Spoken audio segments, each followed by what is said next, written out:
기후위기와 그린 뉴딜을 펀하고 쿨하고 섹시하게 소개합니다. 그것이 그린 뉴딜 핫라인이니까. 그린 뉴딜 핫라인.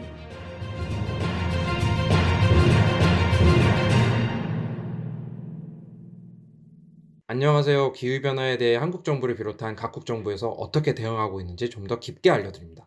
그린 뉴딜 핫라인입니다. 안녕하세요. 오늘도 심각해지고 있는 기후위기를 걱정하는 장다울입니다. 반갑습니다. 안녕하세요. 제가 사랑하는 캐나다 브리티시아 콜롬비아주가 12월에 22도를 찍었다는 소식에 충격을 금치 못하고 있는 기후에너지 캠페이너 양연호입니다. 네, 오미크론에서 이미 충격을 받았고요. 또 이제 그 12월에 태풍과 토네이도가 이제 각 나라를 휩쓸고 있어서 정말 걱정이 많은 차윤탁입니다. 네, 오늘 코로나 상황이 심각한 것 같습니다. 점점. 그래서 저희가 원래 코로나 이전에는 이제 각자 이제 같은 방에서 녹음을 해가지고 좀 더 좋은 음질로 청취자분들을 찾아뵀는데 저희가 그런 시점이 안 다가오고 있는 것 같아서 너무 안타깝습니다. 언제쯤 저희가 같은 방에서 좀 더 좋은 녹음 시설에서 좀 더 좋은 음질로 이렇게 방송을 할 수 있을지 좀 안타깝고요. 그런데도 불구하고 저희 방송 계속 들어주시는 청취자분들을 위해서 좀 더 열심히 노력할 수 있도록 하겠습니다. 연호쌤이 캐나다 브리티시 콜롬비아를 사랑하신다고 했는데 뭐 어떻게 된 겁니까? 뭐 이중국적이십니까? 어떻게 된 겁니까? 네. 네. 저도 그랬으면 좋겠는데 그거 좋겠어요. 그렇지 않고요. 이중국적이도 좋아요. 이거 진짜 나중에 연호쌤 대선에 영향 미칠 수 있는 발언이거든요. 네. 네. 아니 정말 저는 여기가 좋더라고요. 이제 그냥 뭐 누가 들으면 되게 오래 산 것 같다는 생각이 드실 수도 있지만 그냥 한 일주일 갔다 왔고요. 네. 메이플 시럽에 일주일 좀 가봤는데 반하셨나요? 아니면 네. 거기 너무 그 물가도 저렴하고 네. 공기가 너무 좋아서 네. 경치도 좋고 그래서 나중에 또 기회 되면 한번 또 가보고 싶다라고 생각만 하고 있었습니다. 거기가 지금 뭐 캐나다는 사실은 이제 캐나다의 북쪽 가면 뭐 오로라도 보이고 북극곰도 살고 맞아요. 추운 지역인데 그죠? 지금 12월인데도 기온이 그렇게 많이 올라갔다. 저 캐나다 서부가 올해 한 6월 정도였나요? 그때 이제 또 폭염이 되게 심각했잖아요. 그래서 거의 한 50도까지 오르고 강물의 수온이 올라갔고 연어들도 다 죽어나가고 사람들도 많이 사망하고 그랬던 곳인데 지금 12월인데도 또 온도가 저렇게 높다는 거는 참 기후위기의 심각성을 또 보여주는 것 같고 사실 저 브리티시 콜롬비아주가 아까 연호쌤이 얘기한 것처럼 날씨가 좋아서 히피들이 좀 많이 살고 은퇴해서 사람들이 많이 사는 곳 중에 하나거든요. 거기 밴쿠버 옆에 빅토리아라는 밴쿠버 아일랜드 빅토리아 도시 그 전체 섬 자체가 은퇴하고 온 사람들과 히피들이 사는 정도로 날씨도 좋고 되게 그 살기 좋은 곳인데 기후변화로 인해서 이제 또 이렇게 피해를 입고 있는 것 같습니다. 예. 또 12월인데 따뜻하니까 좋다 이렇게 생각하시는 분도 있을 것 같은데 최근에 일본의 아소타로 총리가 온도가 올라갔고 홋카이도, 그러니까 일본의 북해도죠. 제일 높은 데죠. 예, 일본에서 제일 높은 네. 북해도에도 지금 어떤 작물을 재배하기가 좋아졌다, 기후변화가 나쁜 것만은 아니다 이런 망언을 또 해갖고 구설수에 오른 적이 있어요 최근에. 하소다로 그 아저씨 뭐 망원 전문가 아닙니까?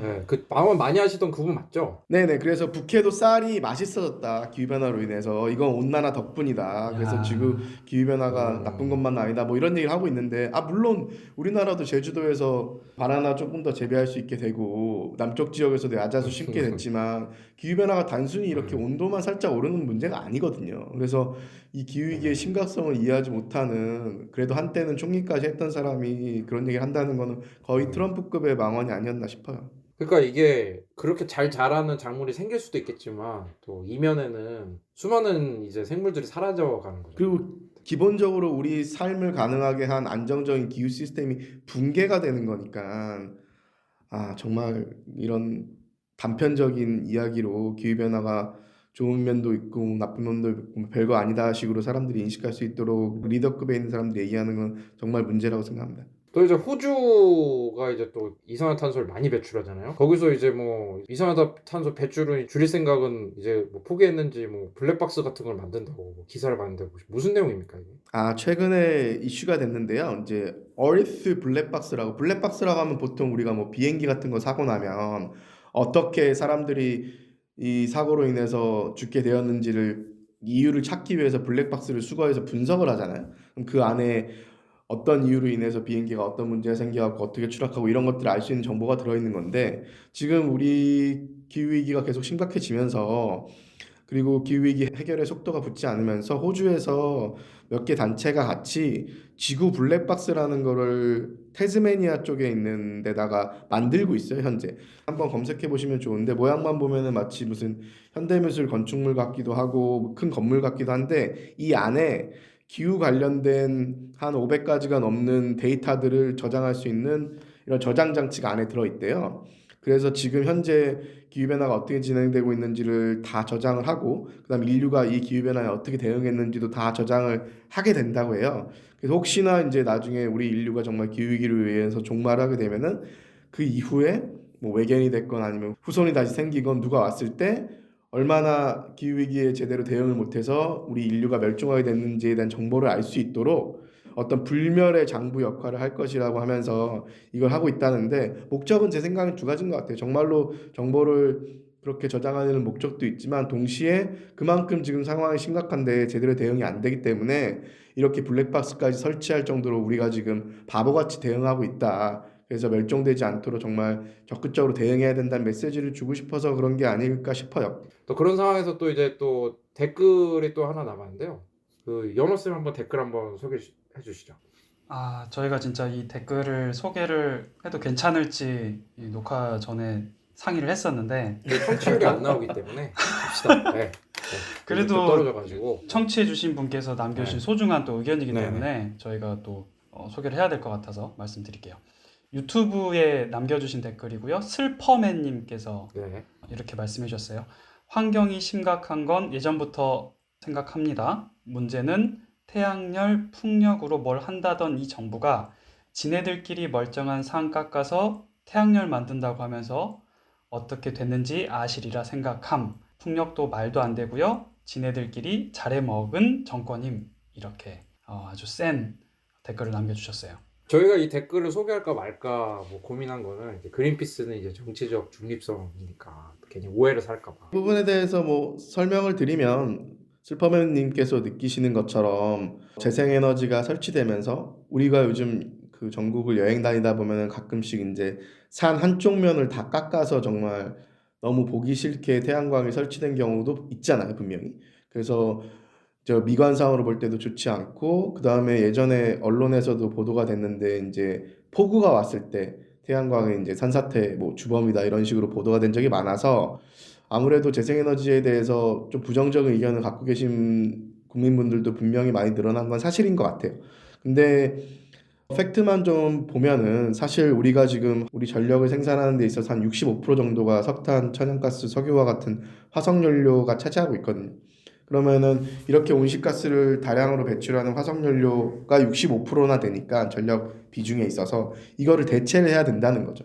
그럼 대체할 수 있는 메인 에너지원은 전 세계적으로 봤을 때 재생에너지밖에 없습니다. 그래서 전 세계 국가들이 다 태양광과 풍력을 비롯한 재생에너지를 적극적으로 늘려가고 있는 거고요. 다만 우리나라 같은 경우에 이건 문재인 정부와도 연관이 있긴 하지만 사실 태양광을 산지에다가 설치하기 시작한 거는 뭐 이명박 박근혜 정부 때도 지속적으로 있었던 일인데 우리나라 70%가 산지이다 보니까 이런 에너지 전환에 있어서 비용 부담을 하기 싫어서 어떻게 하면 비용을 들이지 않고 값싸게 재생에너지를 늘릴까 하는 차원에서 이제 산지로 많이 간 건데 저희가 생각하기에는 산지를 활용을 아예 안 할 수는 없지만 그래도 비용 부담이 좀 더 된다 하더라도 산지도 결국에는 이산화탄소를 흡수해주는 역할도 하기 때문에 산지를 보전을 하면서 우리가 있는 건물이라든가 유유부지라든가 뭐 주차장이라든가 이런 것들을 좀 더 활용하면서 재생에너지를 늘려가는 방향이 올바른 방향 같아요. 물론 그러기 위해서는 비용 부담을 더 해야겠죠. 그 다음에 풍력 같은 경우는 우리나라에서 매우 할 수 있는 조건이 좋습니다. 특히나 해상 풍력 같은 경우에는. 그래서 재생에너지를 늘리지 않으면 우리가 지금 우려하고 있는 기후위기를 막을 수가 없기 때문에 이 부분에 대한 생각도 함께 고려해 주셨으면 좋겠습니다. 슬퍼맨님께서 그 재생에너지에 대한 우려가 있으신 것도 알겠고 지금 우리 사회에서도 우리 누구나 다 아는 것처럼 뭐 원전이냐 재생에너지냐 이런 논쟁들이 있잖아요. 근데 사실 그 논쟁의 프레임 자체가 지금 현재 잘못된 게 지금 우리나라에서 원전이 비중이 한 25%에서 30% 정도를 차지하고 있어요. 근데 현재 정도로 원전 비중을 유지하기 위해서는 2050년에도 예를 들어서 25% 정도 원전 비중을 유지하고 싶다. 지금 문재인 정부는 2050년에 한 6, 7%를 줄이겠다는 거거든요. 근데 만약에 2050년까지 원전 비중을 25% 유지하기 위해서는 지금 얘기하고 있는 소형 원자로 SMR이라는 원전을 한 300개 정도를 더 지어야 돼요, 우리나라에. 이게 음량이 작으니까. 300개 정도를 우리나라에 짓는다고 하면 우리나라 기초지자체당 한 개씩 어머님 아버님 댁에 원자로 하나 놔드려야겠어요 정도 상황이 벌어져야 되는 거거든요. 기초지자체 그 시청 들어가면은 SMR부터 보고 시작하는 그러니까요. 거죠. 그 정도 상황이어서 원전에 대해서는 사람들마다 생각이 다르시겠지만 그린피스 같은 경우에는 원전이 너무 위험하고 비싸고 핵폐기물에 대한 답도 없고 그리고 건설하는데 너무 오랜 기간이 걸리고 그 다음에 주민 수용성도 낮기 때문에 시급한 기후위기 대응을 위해서 원전은 해결책이 아니라는 입장을 분명히 하고 있고요. 그래서 결국에는 석탄도 안 되고 천연가스 발전도 화석연료니까 줄여나가야 되고 원전은 위험하고 결국에는 재생에너지로 갈 수밖에 없는 거죠. 전 세계가 그 방향으로 가고 있고요. 그래서 우리도 빨리 이 방향의 흐름에 맞춰서 재생에너지를 확대하는 것만이 우리가 필요로 하는 에너지를 공급받으면서 기후위기에 대응할 수 있는 방향이라고 생각을 합니다. 조금 더 고민해봤으면 좋겠습니다. 이런 주장이 나올 때 저희 같은 팟캐스트도 한번 들어보시고 이제 언론도 보시고 해서 본인께서 한번 생각하시에 어떤 게 옳은지 한번 판단을 내려보시는 게 좋을 것 같고요.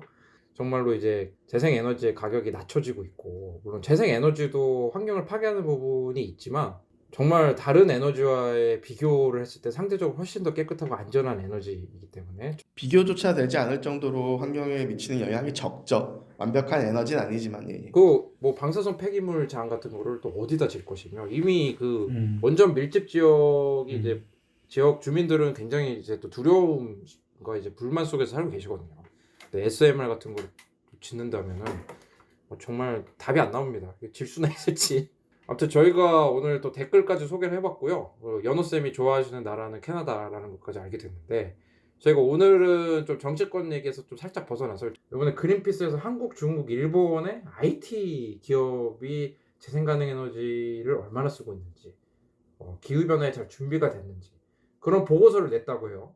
그런 보고서를 또 저희 팟캐스트에서 또 소개를 좀 해달라고 뭐 이런 게 있었던 것 같습니다. 또 한중일 ICT 기업 또 관심 많지 않습니까? 뭐 연호쌤도 한중일 IT 기업 중에 좀 개인적으로 선호하는 기업 하나 있으십니까? 저는 삼성전자 네, 쓰고 있어요. 쓰고 있다. 네. 좋아하진 않는다. 원래는 LG전자를 좋아했는데 네. LG전자가 안타깝게 그 휴대폰 사업을 접으면서 그러면 광고 듣고 이제 그 연호쌤의 LG전자에 대한 사랑을 좀 더 들을 수 있도록 하겠습니다. 지금은 기후 비상사태입니다. 기후 위기에 대응하기 위해서 재생에너지 중심의 경제 시스템으로 시급히 전환해야 합니다. 재생에너지는 탄소 중립을 위한 중요한 해결책입니다. 우리나라의 재생에너지 전환을 위해서는 여러분들의 관심이 필요합니다. 지금 바로 인터넷 검색창에 그린피스 기후를 검색하시면 쉽게 캠페인에 대해서 알아보실 수 있습니다. 저희가 아까 연호쌤이 어떤 기업 좋아하시냐고 얘기를 했는데 그 그린피스가 한중일 ICT 기업 관련한 보고서를 냈다고 하는데 이게 보고서 제목이 뭡니까, 다루쌤? 네, 보고서 제목은 탈탄소 경쟁 어디까지 왔나? 한중일 30개 주요 ICT 기업의 기후위기 대응 및 재생에너지 사용 평가 보고서라는 제목으로 이번에 발간이 됐습니다. 근데 저희가 그린피스 동아시아 지부가 지금 홍콩, 베이징, 타이베이, 서울, 도쿄 이렇게 5군데 사무소를 두고 있잖아요.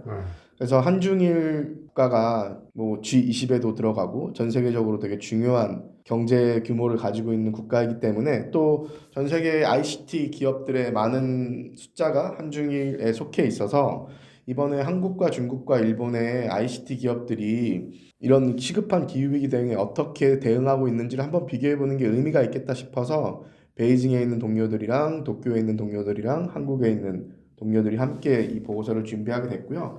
저희가 ICT 기업을 콕 집어서 이렇게 분석하게 되는 데는 특별한 이유가 있는데 연호쌤, 뭐죠 그 이유가? 일단 ICT가 뭔지 좀 설명을 드려야 될 것 같은데 그 약자들이에요. 각각 정보통신 기술, 인포메이션, 커뮤니케이션, 테크놀로지 그래서 우리가 흔히 생각하는 그 뭐 삼성전자, 알리바바, 네이버, 구글, 애플 이런 회사들이죠. 인터넷에서도 클라우드 서비스를 한다던가 아니면은 컴퓨터를 생산을 한다던가 이런 최첨단 우리가 흔히 생각하는 그런 IT 기업들을 ICT 기업이라고 생각하시면 될 것 같고요. 저희가 이 ICT 기업들을 대상으로 보고서를 쓴 이유는 그동안 한 번도 한중일의 이 IT 기업들을 대상으로 과연 이 기업들이 얼마만큼 재생에너지 전환을 위해서 노력하고 있는지 조사한 사례가 없었어요.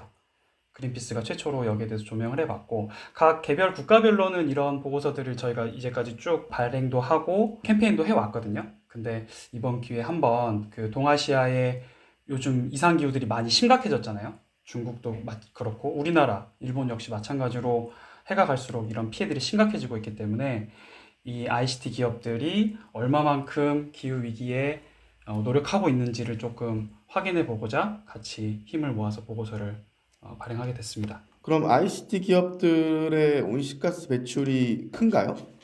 상당하더라고요. 저희도 깜짝 놀랐는데 뭐 지속적으로 좀 성장하고 있는 산업은 맞죠? 아니 근데 그렇죠. 뭐 이게 ICT가 뭐 핸드폰을 쓰거나 인터넷을 본다고 해서 우리가 뭐 연탄을 떼가지고 보는 것도 아니고 한데 여기서 뭐 탄소 배출이 많이 나온다는 게 청취자분들 이해가 안 될 수 있을 것 같습니다. 어디서 좀 이렇게 온실가스가 나옵니까?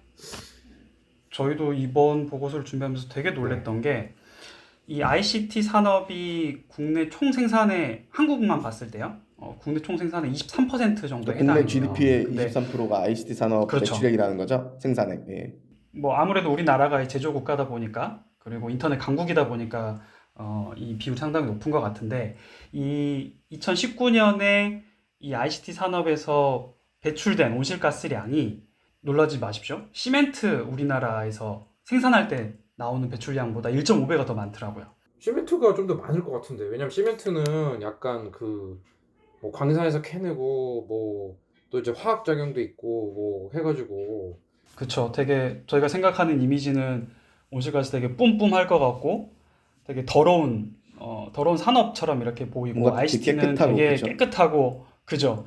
연구소 항상 TV 뉴스 보면은 삼성전자 이런 데 보면은 되게 하얀 옷 입고 반도체 이렇게 막 기계가 움직이고 이러면서 온실가스 같은 건 전혀 없을 것 같은 산업처럼 비춰지는데 그래서 제 요지는 ICT 산업이 온실가스 배출에 상당한 배출을 기여를 하고 있다라는 그 30개 부분이죠. 기업이라고 했는데 뭐 어떻게 뭐 도쿄 뭐 베이징 서울 사무소 직원들이 뭐 한국 중국 일본 10개씩 기업 자기 선호도들을 뽑은 겁니까? 어떻게 뽑았습니까? 이번에 저희가 한중일 기업을 평가를 해야겠다고 이제 ICT 기업 평가해야겠다고 결정을 하고 나서 이제 숫자가 또 너무 적어도 안 되고 또 너무 많아도 좀 힘들어서 국가별로 한 10개 기업 정도를 했으면 좋겠다라는 이제 범위를 정했고요. 그 첫 번째로는 그 포브스 매거진에서 매년 전 세계 디지털 기업 랭킹을 발표를 하거든요. 그래서 2019년 그 포브스가 선정한 100대 디지털 기업 리스트가 있어요. 그 안에 들어간 이제 ICT 기업들을 이제 우선적으로 뽑고요. 그 다음에 거기에 들어가지 않은 기업들도 많아서 그 다음에는 기본적으로 좀 분야별로 매출액을 고려해서 그 기업이 가진 경제적 위상이라든가 그 다음에 그 매출액만 고려했을 때는 뭐 네이버라든가 다음, 카카오 이런 기업들이 포함이 안 될 수가 있으니까 근데 우리나라의 대표적인 또 포털 기업이 네이버랑 다음, 카카오잖아요. 그래서 일본 같은 경우에 예를 들어서 라쿠텐, 뭐 중국 같은 경우에는 대표적인 인터넷 기업 뭐 알리바바인가요? 이렇게 이런 기업들을 대표적으로 선정을 해서 국가별로 개수도 좀 맞추면서 매출액도 고려를 하고 해서 10개씩 선정을 했고요. 그래서 뭐 전자 같은 쪽에는 우리나라 같은 경우에 예를 들면 당연히 삼성전자라든가 뭐 LG전자, 뭐 삼성 디스플레이, LG 디스플레이 이런 기업들이 들어갔고 일본 같은 경우에는 당연히 뭐 소니라든가 뭐 파나소닉이라든가 여러분이 쉽게 생각할 수 있는 이제 전자 기업들. 그다음에 중국 같은 경우에는 우리나라에도 이제 제품들도 많아졌죠. 뭐 샤오미라든가 그다음에 화웨이 같이 삼성전자처럼 이런 전기전자 하는 기업들도 있고 그렇죠. 알리바바도 있고 있었고요. 일본 같은 경우에도 뭐 소프트뱅크라든가 그다음에 이제 텔레커뮤니케이션이니까 이제 통신사들 우리나라 같은 경우는 당연히 KT, SKT, LGU 플러스가 있을 거고요. 일본 같은 경우에는 소프트뱅크라든가 이런 기업들이 있고 그리고 중국에도 뭐 텐센트라든가 아니면 차이나텔레콤이라든가 이런 통신 기업들도 들어가고 그래서 좀 전반적으로 비슷한 분야에 비슷한 분류에 비슷한 개수를 맞추기 위해서 노력을 했고요. 그래서 30개를 선정하게 됐습니다. 저는 이 기업 성적표를 보니까 제가 가장 좋은 평가를 받은 기업이 C+, C+. 이제 무슨 생각이 드냐면 대학교 때 수강 신청할 때 들어서는 안 되는 수업들이 있어요. 교수님이 절대 A, B를 잘 안 준다 이런 수업이 있거든요. 근데 이제 그런 부류가 있어요. 이런 게 도전하겠다 이런 친구들이 있고 이런 수업 도전하겠다. 수강 신청 실패하는 애들 꼭 있거든요. 그런 애들이 들었을 때 나오는 성적표 같은 느낌 좀 받았는데 이게 지금 가장 1등 한중일 기업 중에 1등 한 곳이 C+고 역시나 이제 좀 잘 못한 곳이 F가 나왔는데 어떻습니까? 이게 뭐 어떻게 평가를 했길래 이렇게 좀 교수님이 박한 점수를 주게 된 건지 좀 궁금합니다. 말씀하신 것처럼 1등이 C+예요. C+면은 사실 재수강을 고려를 해야 될 성적인 거죠. 그래서 이걸 해야 내 고민되죠. 말하는데 나중을 위해서라면 꼭 재수강을 해야 될 것 같은데 저희가 이번에 여러 가지 기준으로 평가를 했어요. 그 중에 이제 크게 네 꼭지거든요. 기후위기 대응을 얼마만큼 약속했는지, 그래서 탄소 중립 언제까지 할 건지, 혹은 재생에너지 전력 사용을 100% 언제까지 달성할 건지, 이런 본인들 기업의 약속을 가장 높은 비중으로 35% 비중으로 다뤘고요. 그리고 또 똑같은 35% 비중으로 그러면 실제로 얼마만큼 잘 노력하고 있는지를 평가를 했어요. 재생에너지를 얼마만큼 쓰고 있는지, 그리고 공급망, 그러니까 협력업체들, 공급업체들까지 재생에너지 사용을 유도하고 있는지, 이런 부분들에 가장 큰 중점을 뒀고요. 그리고 정보 공개를 얼마만큼 투명하게 하고 있는지, 그리고 정부에 대해서 기업의 재생에너지 확대를 위해서 얼마만큼 적극적으로 공개적이고 로비 활동을 하고 있는지, 이런 것들을 조금 위주로 성적을 매겼더니 안타깝게 1등이 C+, 그리고 F가 나왔는데, 또 한 가지 안타까운 점은 F가 우리나라 기업들만 있다는 거, 이것도 조금 안타깝고 주목할 만한 점인 것 같아요. 그래도 좀 상위 5위 정도는 물론 C+긴 하지만 그래도 좀 소개를 해주면 좋을 것 같은데 한중일 IT 기업 비교니까 지금 약간 느낌이 뭐 F 기업이 한국만 있다고 해서 좀 느낌이 안 좋긴 한데 1등 어느 나라 기업이 네, 있습니까? 말씀드린 대로 사실 1등이라고도 부르기에도 민망한 C+의 성적이 하나, C+를 유일하게 받은 회사가 소니였어요. 뭐 대표적인 일본의 전기전자 회사죠. 저희 세대 때 소니랑 지금 2000년대생이 보는 소니는 진짜 좀 다를 것 같아요. 그쵸. 저희 세대 때는 소니는 사실 범접할 수 없는 뭔가 선진국의 대표 기업이 있고 우리나라 네. 전자기업들이 따라갈 수밖에 없는 존재였죠. 그렇죠. 일본 기업의 선봉장에 서 있는 게 소니였고, 저 기억나는 게 이제 친구 집에 소니 TV가 있다라고 하면 이 집은 약간 좀 있는 집이에요. 있는 집. 노트북도 우리나라에서 잘 만들기 전에는 소니 노트북이 되게 좋았죠. 그죠. 소니 바이오라고 그쵸. 약간 애플 맥북 나오기 전에는 그거 들고 다녀야 약간 또 대학교에서 저 친구 좀 돈 좀 있는 친구인데 이런 게 보이는 게 소니였고, 그죠? 그쵸. 어느 순간부터 우리나라 기업들이 소니를 따라잡았다 뭐 이런 기사들이 나오기 시작하다가 그것도 이제 한참 됐고 요즘은 뭐 우리나라 대표적인 기업들이 너무나 잘해주고 있기 때문에 사실 더 이상 어렸을 때 가졌던 소니에 대한 약간 동경? 뭔가 엄청나게 멀리 있는 기업이라는 느낌이 없는 거죠. 오히려 삼성전자라든가 뭐 LG전자라든가 대표적인 기업들이 너무 잘해주고 있어서 사실 이런 산업으로 봤을 때는 소니의 명성은 예전만큼 못한 거죠. 근데 그럼에도 불구하고 이번에 좋은 등급을 받은 거는 기후위기 대응에 있어서는 일단은 탄소 중립도 약속을 했고 그 다음에 2040년까지 재생에너지 100%를 달성하겠다고 목표도 수립하고 계획을 세웠고 그 다음에 이제 조금씩 실천을 해나가고 있으며 정보 공개가 되게 잘 돼 있어요. 그러니까 모든 국가들의 지역사무소 다 포함해서 어느 정도의 지금 에너지 관련된 그런 노력들을 하고 있는지 정보 공개도 잘 돼 있고 우리나라 대부분 기업들이 이 애드보커시 부분에서 F 학점을 받았는데 소니 같은 경우에는 애드보커시 부분에서 A 학점을 받았는데 이게 왜 그러냐면 일본 같은 경우에는 소니를 비롯한 대표적인 기업들이 자기들끼리 이런 얼라이언스, 연합을 형성을 해서 정부를 대상으로 일본 정부가 지금 수립하고 있는 재생에너지 확대 목표가 너무 부족하다. 기후위기 대응을 위해서는 오히려 목표를 2배 이상 올려야 된다. 그렇지 않으면 우리는 일본에서 공장을 더 이상 돌릴 수가 없다. 오히려 공장을 빼겠다.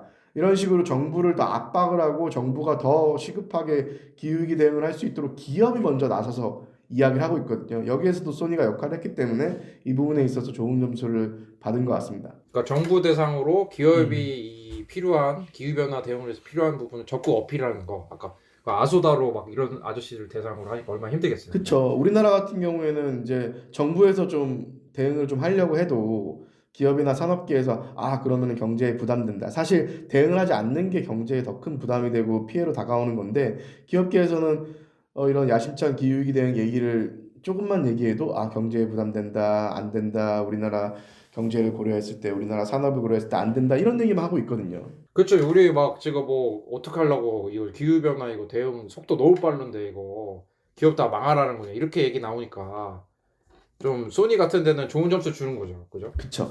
그런 의미에서 일본 기업들이 이런 목표 수립이라든가 실천, 애드버커시 부분에서 좀 좋은 점수를 받아서 1위가 아까 C+긴 하지만 소니였고 2, 3위가 또 대표적인 일본의 전자기업이죠. 후지츠라든가 파나소닉.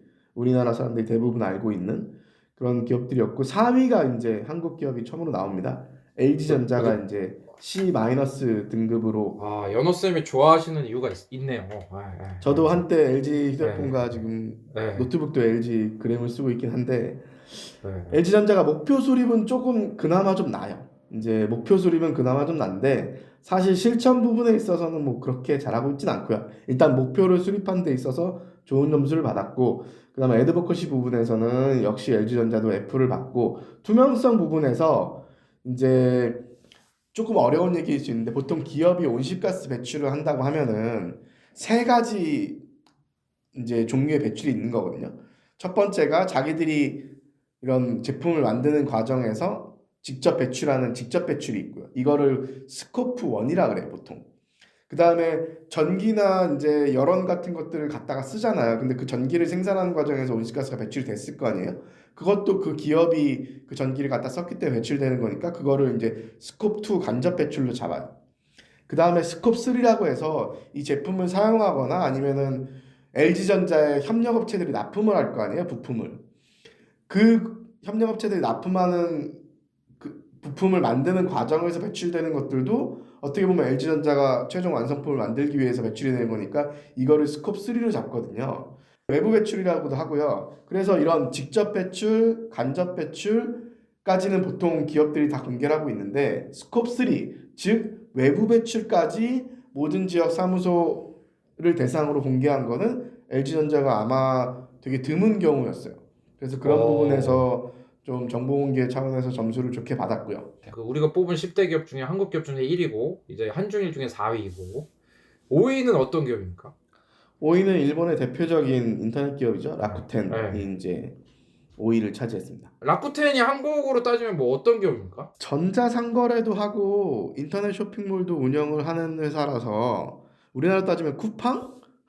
일본의 1위 인터넷 쇼핑몰 기업이거든요. 그리고 여러 가지 온라인 서비스들도 하고 있어서 우리나라 따지면 쿠팡이라고 생각하면 될 것 같습니다.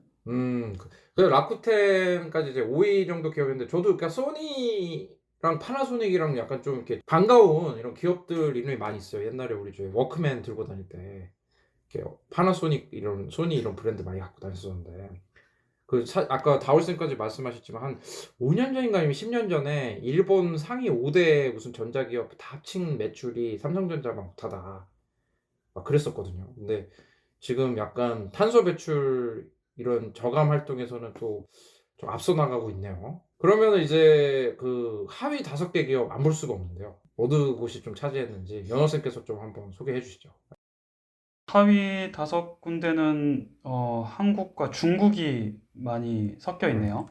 상위에서는 중국 기업은 안 보였지만 네. 하위에서는 밑에서부터 올라가 볼까요? 그 가장 꼴등을 한 곳은 카카오. 이 카카오가 얼마나 이 혁신적이고 에너지를 줄이려고 노력하고 그런 것 같은데 진짜 F입니까? 그러니까 이게 참 항상 그 기업들이 말하는 어떤 그 본인들의 목표와 왜 이미지와 그렇죠 이게? 다르게 실제 성적은 F였어요. 그 전혀 기업의 그 재생에너지 목표라든지 아니면 탄소 중립 목표가 전혀 설정되어 있지 않았고요. 아까 다울쌤 말씀하신 것처럼 에드보카시는 우리나라 기업들이 전부 다 F를 받은 상황이고, 그리고 정보 공개 투명성에 있어서도 마찬가지로 들어가서 크게 우리가 확인할 수 있는 것들이 많이 없는 상황, 그리고 실천 부분에서도 전혀 노력이 보이고 있지 않아서 카카오 얘기를 받았고요. 좀만 더 하면 사실 우리나라 기업들은 온실가스 배출을 많이 하는 기업들 같은 경우에는 배출권 거래제라는 우리나라 제도에 들어와 있고요. 그다음 배출권 거래제에 들어와 있지 않은 기업들 중에서도 어느 정도 그 온실가스를 배출하는 기업들 같은 경우에는 이제 목표 관리 업체라고 해서 자발적인 목표를 정해서 이제 정부가 관리하는 업체들이 있는데, 카카오는 이 두 가지, 그러니까 배출권 할당을 받거나 목표 관리를 받지 않는 업체예요. 그 얘기는 무슨 얘기냐면 카카오 그룹의 온실가스 배출량이 우리나라 온실가스 배출을 봤을 때 그렇게 크진 않다는 거죠. 그렇기 때문에 아마 지금까지 신경을 안 썼던 것도 있겠지만, 기본적으로 이제 데이터 센터를 운영을 하거나 그다음에 카카오가 또 사업을 워낙 또 벌리고 있기 때문에 우리나라의 대표적 인터넷 기업이기도 하고 해서 저희가 네이버와 함께 이번에 들여다본 건데, 지금 우리나라 10개 기업 중에 저희가 이런 정보를 파악하는 데 있어서 공개적으로 발간된 정보만 가지고 파악을 했거든요. 그래서 대표적으로 저희가 정보를 판단하는 데 있어서 보는 보고서가 기업들별로 나오는 지속가능 경영 보고서예요. 근데 카카오가 유일하게 그 보고서 자체도 없는 기업이었어요. 그래서 조만간 지속가능 경영 보고서를 낼 거라는 기사는 제가 본 것 같은데, 아직까지 지속가능 경영 보고서가 없는 기업은 지금 카카오가 유일하죠. 아, 그렇군요. 그럼 카카오 말고 또 F를 받은 곳이 또 있나요? 그리고 삼성 디스플레이가 또 F를 받았어요. 삼성 디스플레이는 삼성전자 자회사거든요. 네. 삼성전자가 85% 지분 갖고 있고 삼성 SDI가 나머지 15%를 갖고 있는, 어떻게 보면 그냥 진짜 삼성전자의 이름 그대로 디스플레이, LCD나 OLED를 공급하는 회사거든요. 여기가 카카오랑 큰 차이 없이 F를 받았고, 여기는 아까 다울쌤 지속가능 경영 보고서 말씀하셨는데 올해 처음으로 지속가능 경영 보고서 그러니까 나왔어요. 삼성 디스플레이 같은 회사도 올해 처음으로 지속가능 경영 보고서를 냈잖아요. 근데 아까 카카오 같은 경우는 제가 없다고 했는데, 사실 카카오가 예전에 다음이랑 합쳤잖아요. 다음이 우리나라에서 회사 중에서 이런 지속가능 경영 보고서를 매우 일찍 낸 회사였거든요. 그래서 2009년부터 다음이 지속가능 경영 보고서를 내고 그 다음에 2013년도까지 발행을 했었어요. 근데 카카오랑 합치면서 없어진 거예요. 그러니까 다음 시절에는 이런 환경을 생각하는 경영을 되게 열심히 했었는데 카카오랑 합치면서 이제 우선순위에서 밀린 것 같아요. 근데 지금 최근에 뉴스를 보니까 워낙 ESG 경영이 중요해지면서 카카오가 올해 하반기에 이제 2021년도 하반기에 처음으로 지속가능 경영 보고서를 낼 거라는 기사도 이제 있네요. 그래서 이제는 다시 돌아왔으니까 좀 열심히 했으면 좋겠고, 말씀하신 것처럼 삼성 디스플레이 같은 경우도 정말 큰 기업이거든요. 우리나라 전력 소비로 봤을 때는 상위 5위 안에 드는 기업인데, 이런 기업도 지속가능 경영 보고서를 올해 처음 냈다는 게 참 우리나라 기업들이 그동안 얼마나 안이하게 준비해 왔었나라는 걸 다시 한번 보여주는 그런 지표이기도 하죠. 네. 그 ESG가 중요한 건데 카카오 같은 경우 이제 데이터 센터 같은 데서 이제 많이 에너지를 쓰나 봐요, 그죠? 그쵸. 그리고 지금은 워낙 또 그 사업을 벌리고 있으니까, 지금 사실 이번에 저희가 데이터를 조사할 때는 그런 카카오가 사업을 확장시키고 있는 사업들까지 다 포함시키지 못했는데, 아마 한 1, 2년 정도 지나서 카카오가 걸치고 있는 자회사들까지 다 포함해서 한번 평가해보는 것도 의미가 있을 것 같아요. 알겠습니다. 또 이제 너무 아깝네요. 그 카카오랑 삼성 디스플레이 한국 기업인데 이제 사이좋게 F를 했고요. 또 F를 맞았다는 것은 또 이제 재수강해도 A+를 받을 수 있다는 또 좋은 의미가 있으니까 한번 또 잘 해보셨으면 좋을 것 같고, 그 다음은 또 어떤 기업들이 있습니까? 좀 하위권을 차지한. 네, 그 다음으로는 D- 받은 기업들인데요.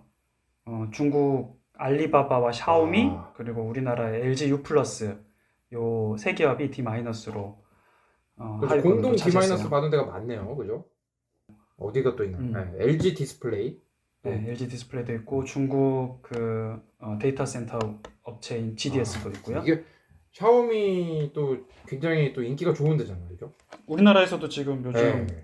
가성비 주로 하죠. 가성비가 그 앞에 붙죠. 샤오미 앞에는 가성비 샤오미라고 붙죠. 그 알리바바 같은 경우도 이게 은근 알리바바에서 이게 뭐 구매 대행 하시는 분들 좀 제법 있는 걸로 알고 있거든요. 근데 이 전체적으로 낮은 그 성적을 받은 기업들의 공통점은 뭡니까? 일단은 기후위기 대응을 위한 탄소 중립 목표도 세워 있지 않고, 그 다음에 재생에너지 100% 전환을 위한 목표도 세워 있지 않고, 그 다음에 실천도 하고 있지 않고, 정보 공개도 낮고, 어드보커시도 열심히 하고 있지 않은 기업들이 주로 F나 D마이나 성적을 받게 되는 거죠. 저희가 포브스 선정 통해서 기업 규모라든지 뭐 인지도라든지 시장 지배력 이런 걸 통해서 한중일 10대 기업씩 뽑았는데 저희가 또 상위 5개, 하위 5개를 얘기했지만 사실은 이제 삼성 디스플레이나 카카오 같은 데서는 좀 억울할, 우리는 사이즈가 작은데 큰 기업들은 왜 뭐라 안 하냐. 근데 큰 기업들 예를 들어서 삼성전자라든지 뭐 이런 데는 또 수입 포함돼 있습니까? 소프트뱅크라든지. 네, 삼성전자도 그렇게 잘 하지 못했어요. 그 규모에 비해서 소니가 C 플러스 받은 반면 삼성전자는 D에 그쳤거든요. 여기도 정말 안타깝게 그 목표가 아직까지도 수립되어 있지 않은 상황이고요. 소프트뱅크도 상당히 일본의 큰 기업이죠. 여기는 그나마 D 플러스 뭐 사실 독인 객인이긴 합니다. 뭐 큰 차이는 없는데 둘 다 큰 사이즈의 기업임에도 불구하고 아직까지 그렇게 선도적인 역할을 못하고 사실 또 있는 상황입니다. 중국에서 1등이면 세계 1등일 가능성이 있거든요. 이게 인구수 그런 걸로. 근데 중국의 또 유명한 포털 사이트잖아요. 바이두 같은 경우는 어떤 점수를 받습니까? 바이두는 그래도 C-를 받았어요. 여기가 약속을 그래도 일정 부분 했고요. 일단 목표 자체로는 2030년 탄소 중립 인원은 매우 이제 야심찬 목표를 수립한 거죠. 거의 애플이 공급망 포함해서 2030년까지 탄소 중립이니까 바이두 같은 경우는 공급망까지 포함하진 않았을 텐데 한중일 기업들의 평균으로 봤을 때 2030년 탄소 중립이면은 우리나라에서 국가가 지금 2050년 탄소 중립을 목표로 하고 있으니까 우리나라 정부 목표보다도 20년이나 빠른 상당히 도전적인 목표를 정한 걸로 볼 수 있습니다. 물론 앞으로 실천을 해가는 게 중요하겠죠. 한국에서는 또 네이버를 빼놓고 얘기할 수 없잖아요. 네이버는 어땠습니까? 네이버 같은 경우는 지금 D 플러스를 받았는데요. 그린피스가 네이버가 이제 운영하고 있는 데이터 센터의 전력을 100% 재생가능 에너지로 공급해야 된다는 요구를 한 게 벌써 꽤 오래전이거든요. 그래서 재생가능 에너지 100%를 약속을 했지만 구체적인 계획을 수립하지 않았는데 그 이후에 지금 꽤 많은 시간이 흘렀음에도 불구하고 정확히 몇 년도까지 빠르게 가겠다고 이제 구체적인 계획들을 내놓지 못하고 있어서 목표 수립은 했는데 실천 부분에 있어서 이제 점수를 낮게 받았고요. 특히나 실천 부분에 있어서 그래서 F를 받았죠. 그리고 이제 애드보커시 부분에 있어서는 여전히 약하고요. 그래서 네이버는 사실 한국의 대표적인 인터넷 포털 기업이잖아요. 그리고 심지어 색깔도 녹색이고 그 다음에 네이버가 춘천에 그 운영하고 있는 데이터 센터 각 같은 경우에도 사실 에너지 효율이라든가 재생에너지 생산 부분에서도 많은 것들은 좀 신경을 쓴 데이터 센터거든요. 그래서 앞으로 우리나라의 IT 강국으로서의 입지를 지속적으로 네이버가 서포트하면서 기후위기에도 대응하기 위해서는 지금보다 훨씬 더 적극적인 좀 노력을 해줄 필요가 있다고 생각합니다. 여기 근데 이제 상위 30대 기업이라고 하지만 또 매출 규모나 이런 데서 또 압도적인 규모를 자랑하는 회사가 있잖아요. 그 아까 연호쌤이 쓰시는 핸드폰이라고 했는데 그 기업은 성적이 좀 어떻습니까?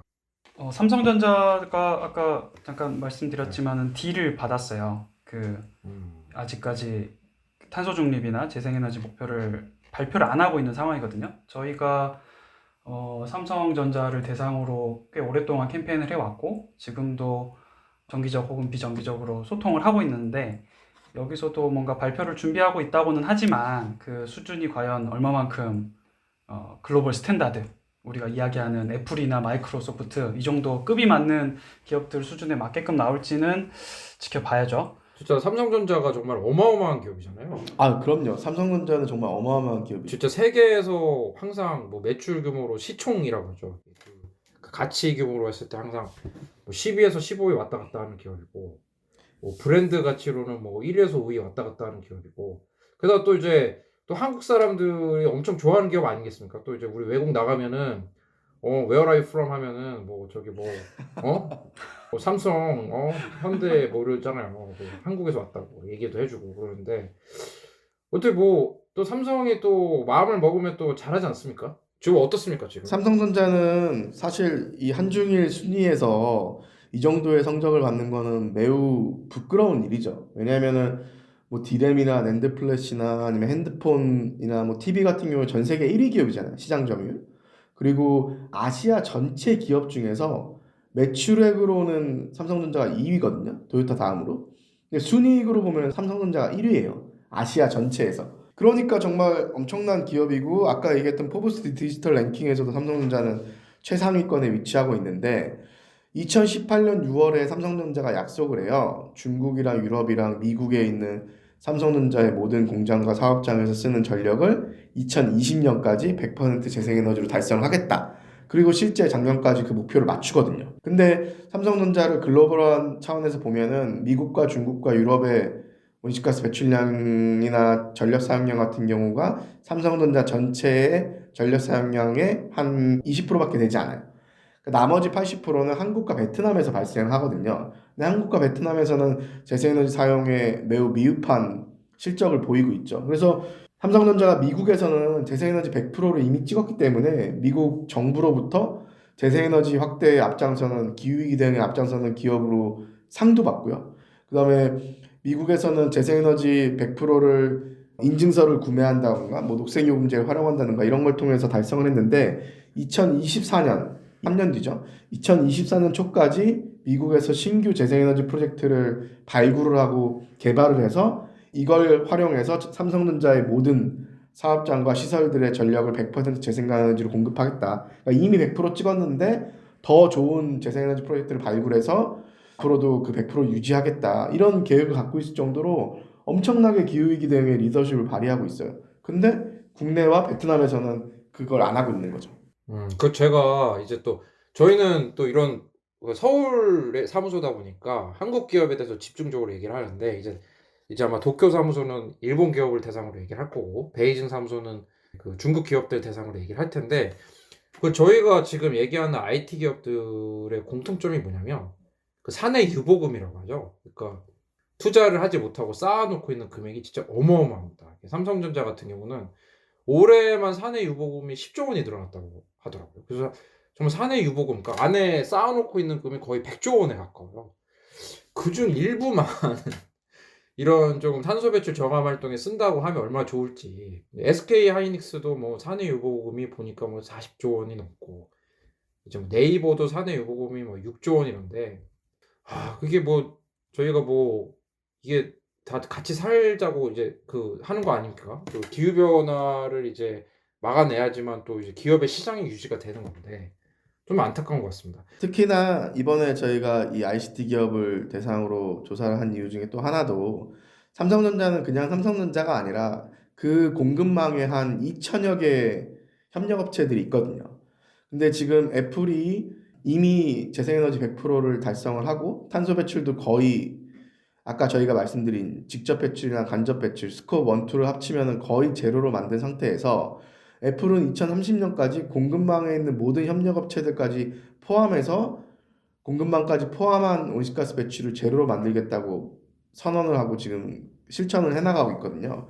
그것처럼 이런 글로벌 대기업들의 역할은 자신들의 노력에서 그치는 게 아니라 협력업체들까지 변화시켜야 되는 책임을 갖고 있는 거죠. 그런 측면에서 삼성전자는 그냥 하나의 기업이 아니라 2천여 개가 넘는 협력업체들에 영향을 미칠 수 있는 기업인 거고 나머지 LG 디스플레이나 삼성 디스플레이나 뭐 SK텔레콤이나 다 마찬가지인 거죠. 그런 측면에서 이런 기업들의 책임이 크다고 생각을 해요. 특히나 얼마 전에 다른 시민사회단체에서 한번 조사를 했는데 우리나라에 이제 10대 대기업 집단 있잖아요.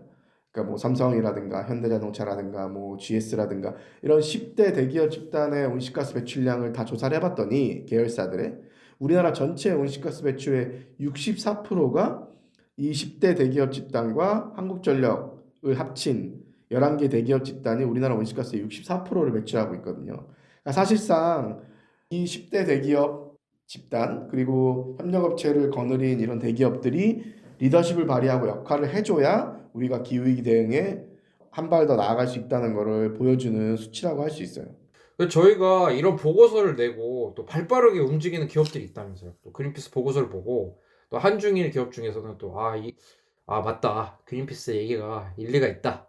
이제 준비를 해야겠다라고 좀 반응했던 기업이 좀 있습니까?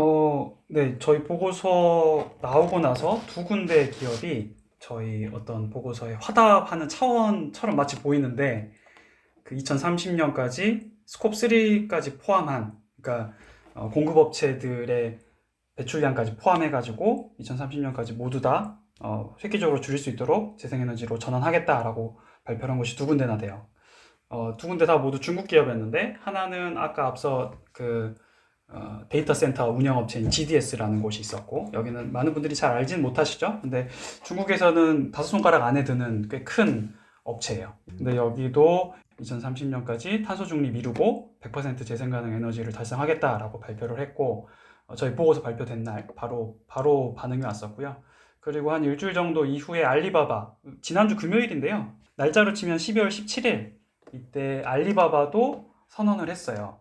알리바바가 스콥 1, 2는 탄소 중립 다 하겠다. 그리고 스콥 3는 2030년까지 절반 줄이겠다라고 이렇게. 요번에 이 그 보고서가 또 한국, 중국, 일본에 맞춰서 발표가 된 거잖아요.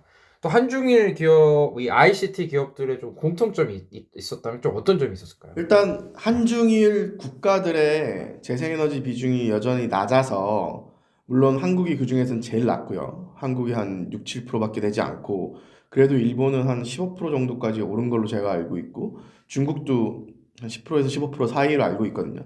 그러니까 여전히 그 얘기는 석탄 화력이라든가 천연가스와 같은 화석연료 발전을 한중일이 거의 공이 한 60% 이상을 유지하고 있을 거예요. 그러다 보니까 이제 이 한중일에서 전력을 사용하고 있는 기업 입장에서는 온실가스 배출이 많을 수밖에 없는 거죠. 그렇기 때문에 기업의 책임도 크지만 국가 한중일 정부의 재생에너지 확대 정책이 더 야심차게 바뀌어야 된다는 것을 반증해주는 결과라고도 보고요. 그 말은 정부가 또 움직이기 위해서는 기업도 되게 중요한 이해관계자 중에 한 축이잖아요, 우리 사회에서. 그러니까 기업들이 수동적으로 이런 전력을 사용하는 입장에서 적극적으로 정부에 요구도 하고 이제 미디어 활동도 하면서 왜 기업들이 경쟁력을 지키기 위해서 재생가능 에너지 사용을 확대하는 것이 왜 중요한지에 대한 이야기를 기업들이 먼저 앞장서서 해주는 게 되게 중요할 것 같아요. 또 정치권은 또 그에 맞게 또 발 맞춰서 입법 활동도 그쵸. 한번 해야겠죠. 그죠? 또 약간 조금 그 한중일 기업들이 조금 더 삼성전자라든지 이런 기업들이 조금 더 노력해야 되는 부분이 있다면 어떤 게 있을까요? 삼성전자를 비롯한 우리나라 기업들이 이제 아리백에 관심도 많이 가지고 기후위기 대응에도 조금씩 관심을 가지고 있는데 지금 훨씬 더 몇 발짝 앞으로 나가서 치고 나가야 된다고 생각을 해요. 지금 저희 그린피스가 요구하는 게 정말 전 세계 기준에서 봤을 때 앞장서라는 얘기가 아니라 전 세계 주요 ICT 기업들의 평균만큼만 하라는 거거든요. 그래서 삼성전자나 뭐 LG전자나 LG디스플레이나 SK나 우리나라의 대표적인 글로벌 기업들이 정말로 이제 시급한 기후위기 대응에 있어서 한국 기업들의 책임과 역할에 맞춰서 좀 더 선도적인 목표를 잡아야 되지 않을까. 그래서 최소한 재생에너지 활용 같은 경우에는 앞으로 9년 안에 2030년 이전까지 재생에너지 100%를 목표로 하고 그 사업을 하고 있는 모든 국가에서 재생에너지 100%를 2030년까지 맞추겠다라고 목표를 잡는 게 중요하고요. 예전에는 사실 제도가 많지가 않았는데 지금은 한국이나 중국이나 일본이나 기업이 재생에너지 전력을 공급받고 싶으면 활용할 수 있는 제도가 상당히 많이 생겼어요. 우리나라도 마찬가지로. 그래서 이제는 제도도 만들어지고 재생에너지의 경제성도 많이 향상되고 있는 상황이기 때문에 기업들이 앞장서서 만들어진 제도를 활용해서 재생에너지 전환 100%를 빠르게 달성하는 것이 전 세계에서 비즈니스를 대표적으로 하고 있는 기업들이 그 책임을 다하는 방향이라고 생각을 합니다. 오늘 그 한중일 ICT 기업, 이 청취자분들도 익숙하신 기업들일 텐데요. 한번 그 30개 기업들이 어떻게 리포트를 한번 다시 점검해보는 계기가 됐습니다. 그럼 저희 전하는 말씀 듣고 방송 정리할 수 있도록 하겠습니다. 그린피스 자원봉사를 만나고 자원봉사가 재밌어졌다. 그린피스 자원봉사 함께하고 좋은 변화가 시작됐다. 플라스틱 제로 해양보호부터 기후위기 대응까지. 그린피스 자원봉사자는 환경보호 메시지를 널리 알리기 위한 다양한 캠페인을 함께 만들어갑니다. 지구를 위한 긍정적인 일을 시작하고 싶으시다면 지금 바로 검색창에 그린피스 자원봉사를 검색해 자원봉사자로 등록하세요. 네, 오늘 방송 좀 어떠셨나요? 저 되게 많이 배워간 것 같아요. 저는 일단 저의 최애 기업인 LG전자가 그래도 높은 성적을 받았다는 점에 대해서는 양가적인 감정이 있는 것 같아요. 한편으로는 뭐 다행이다 싶지만 그래도 갈 길이 아직까지 멀구나 그런 생각이 좀 들었고요. 이게 좀 이런 기업들이 더 분발해서 다른 나라 못지않게 우리가 더 이상 애플이나 마이크로소프트를 언급하면서 못하고 있다는 말을 더 이상 하지 않는 날이 오면은 좋겠다 그런 생각을 하면서 액션을 진행을 했었거든요. 사실 한중일이 전 세계 기후위기 대응에 정말 중요해요. 뭐 말할 것도 없이 중국은 전 세계에서 온실가스 배출을 가장 많이 하고 있는 국가고 절대량으로 봤을 때 그 다음에 중국의 경제는 지속적으로 성장을 하면서 중국 기업들이 계속 커지고 있잖아요. 당연히 중국의 기업들이 그만큼의 온실가스 감축을 이뤄내지 않으면 우리가 시급한 기후위기 대응을 하는 것은 불가능하겠죠. 그 다음에 일본도 마찬가지예요. 일본도 연간 온실가스 배출량으로 보면은 전 세계 5위거든요. 그만큼 그 역사적인 배출량에 있어서도 일본도 상당히 많이 배출한 국가 중에 하나고 또 일본이 또 한때는 이런 혁신과 기술의 아이콘이었잖아요. 그러니까 그런 측면에서 기후위기 대응에 있어서도 뭔가 일본이 갖고 있는 장점을 활용한 역할을 일본 기업들이 좀 해줬으면 하는 기대가 있고 한국은 온실가스 배출로 봤을 때는 1위인 중국이나 5위인 일본보다는 좀 순위가 떨어지긴 하지만 그래도 전 세계 200개 국가들 중에서 거의 10위권 안에 한국도 들어가 있으니까 결코 작은 책임이 아니거든요. 그다음 1인당 배출량으로 봤을 때는 그 우리나라 한국의 1인당 배출량이 일본보다 거의 한 1.5배 정도 높을 거예요. 그만큼 지금은 온실가스 배출을 많이 하고 있고 지금 아까 말씀하셨듯이 요즘 K-팝, K-드라마, K-푸드, K 붙는 게 지금 유행인데 제발 이 기후위기 대응에 있어서도 한국 기업들이 좀 치고 나가서 저희가 이제 그린피스 같은 경우에는 이런 국적에 얽매이진 않고 환경 문제라는 것이 국경을 초월하는 문제이긴 하지만 그래도 우리가 활동하고 있는 국가의 기업들이 전 세계 대표적인 기후위기 대응에 앞장서는 기업들만큼 좀 해줘서 좋은 사례로 좀 소개할 수 있는 날이 빨리 왔으면 좋겠어요. 할 수 있거든요. 능력도 있고 그다음에 예산도 충분하고 기술도 충분히 가지고 있는데 참 그 변화가 쉽지가 않네요. 그래서 빨리 좀 변화를 이끌어 갔으면 하는 바람입니다. 오늘 또 좋은 말씀 해주신 다울쌤과 연호쌤 감사합니다. 그럼 저희 또 다음에 좀 더 풍성한 내용으로 찾아뵐 수 있도록 하겠습니다. 저희 다음에는 2022년에 찾아뵙겠네요. 그러네요. 그렇네요. 또 2021년 또 저희 그린 뉴딜 핫라인 또 새로 생긴 코너였는데 두 분 고생 많으셨고요. 또 들어주신 청취자분들도 저희- 감사한 것 같습니다. 네. 저희 내년에 계속 그렇죠. 건가요? 올 한 해 열심히 들어주신 분들께 다시 한번 감사드리고요. 내년에는 내용도 좀 더 알차고 조금 더 재밌는 구성이 될 수 있도록 저희도 한번 연말 연초 쉬면서 고민 한번 해보겠습니다. 네. 감사합니다. 네, 감사합니다. 수고 많으셨습니다.